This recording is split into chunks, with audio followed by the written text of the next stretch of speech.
Velkommen alle sammen, doing a little something different for this video. We are taking a look at Solvang, the Danish capital of USA, located in the beautiful valleys in California wine country. To be honest, this is just a great village to get drunk and see some really picturesque buildings and landscape that's kind of out of the ordinary for California, but this is the Norse religion channel, so in this video I'm showing the top Viking things to do in this little village for any history nerds that might be interested in a Norse experience.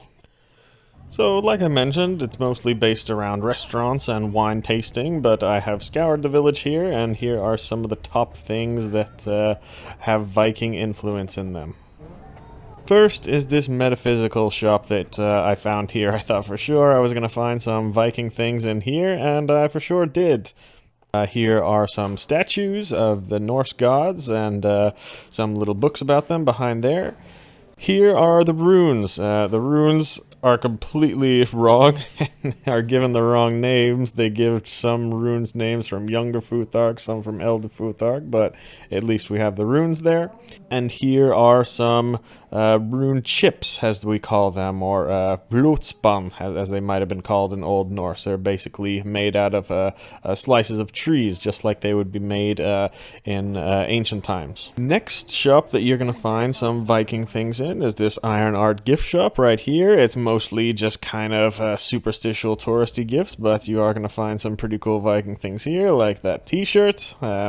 These also are very authentic Scandinavian. These oven mitts and things like that, and that one is named after Odin. And we see some of these mugs here, modeled after the Norse gods. Very cool. But the coolest thing you're going to find in this shop is actually these books in the back section. Now, these are from legit authors here. I was very, very surprised. These are absolutely academic and historically accurate books, and that was better than I was expecting actually to find there. So definitely would recommend a lot of those. Then off to one of these side streets here, you're gonna find a knife shop that I can definitely recommend. I'm a collector, so if you are into knives, you can enjoy that shop, I'm sure. And here you're gonna find some knives and different tools crafted in the old Norse way by a local blacksmith around here. And I got one of these Mjolnir keychains for myself, but the knives are really cool as well. Then we can talk about food. You can go to this restaurant if you like. It's called the Viking Garden, and definitely has authentic Danish food, like you can see on the menu here.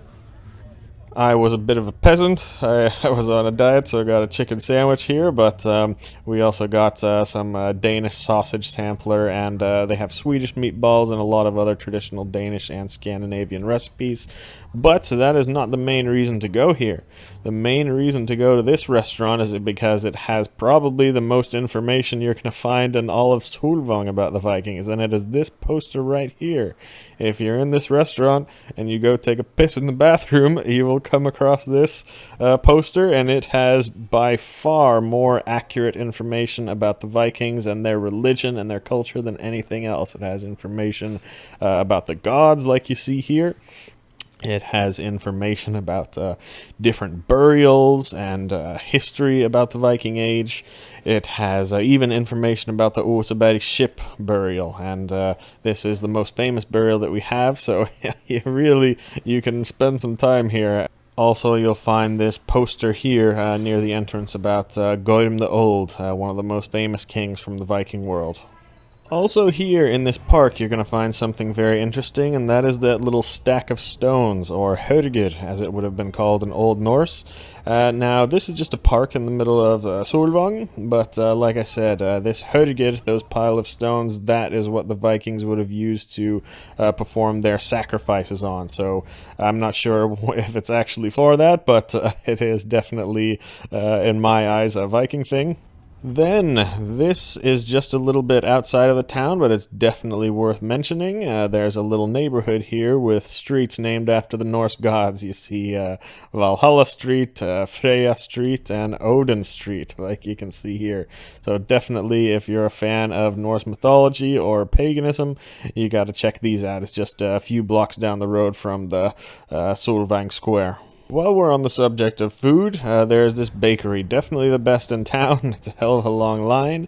You gotta get one of the Kringlas here. Kringla is one of the most famous Danish pastries. Now, I'm bringing this up because Kringla is actually just the Old Norse word for circle or sphere.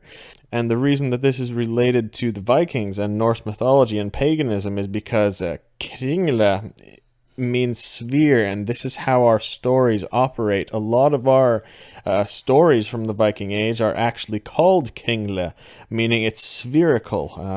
Heimskringla is the most famous one, where it tells the lineage from the Norse kings all the way from the time of Odin up until modern times, actually. So definitely this is an important aspect of Norse culture, because it is this spherical pastry here, but also that our mythology and our view of the world is spherical. Everything goes around and around. There is no beginning and end to things. It's reincarnation, it's rebirth. This is a key aspect of Norse mythology and religion that most people don't know. Then we have the Little Mermaid here. It's just a little mock-up statue of the Little Mermaid, the same as you will find in Copenhagen, actually, just a little bit smaller, of course. I've been to the one in Copenhagen, and that is just a famous folk tale by an author named Hans Christian Andersen, like you see here. And this is a museum that is just down the street dedicated to him. And he is the author, like I said, of The Little Mermaid and a lot of other things. So definitely check out this museum. The stories are really from the 1800s, but the folk tales are much, much older than that, so it's very, very possible, in my opinion, that these folk tales could go all the way back to Viking times. It's debatable, but I think either way, folk tales are much, much older than they are commonly believed to be. You'll see some of his other books here, The Ugly Duckling, and also a statue of him right here. So that's about it for this video. Hope you guys enjoyed. Like I said, that was just me scouring the the place of Solvang and seeing the Viking things that I have seen there. If you are interested in Norse paganism, you can follow this channel, and I hope to do a lot more of these videos. It's my dream one day to have a show that specifically goes to pagan sites around the world and travel and things like that, and really discover the similarities that all of our pagan religions have in common. So hope you enjoyed this video. I'll make another one next trip I have, whenever that happens, but that's it for today. Vi ses nästa gång.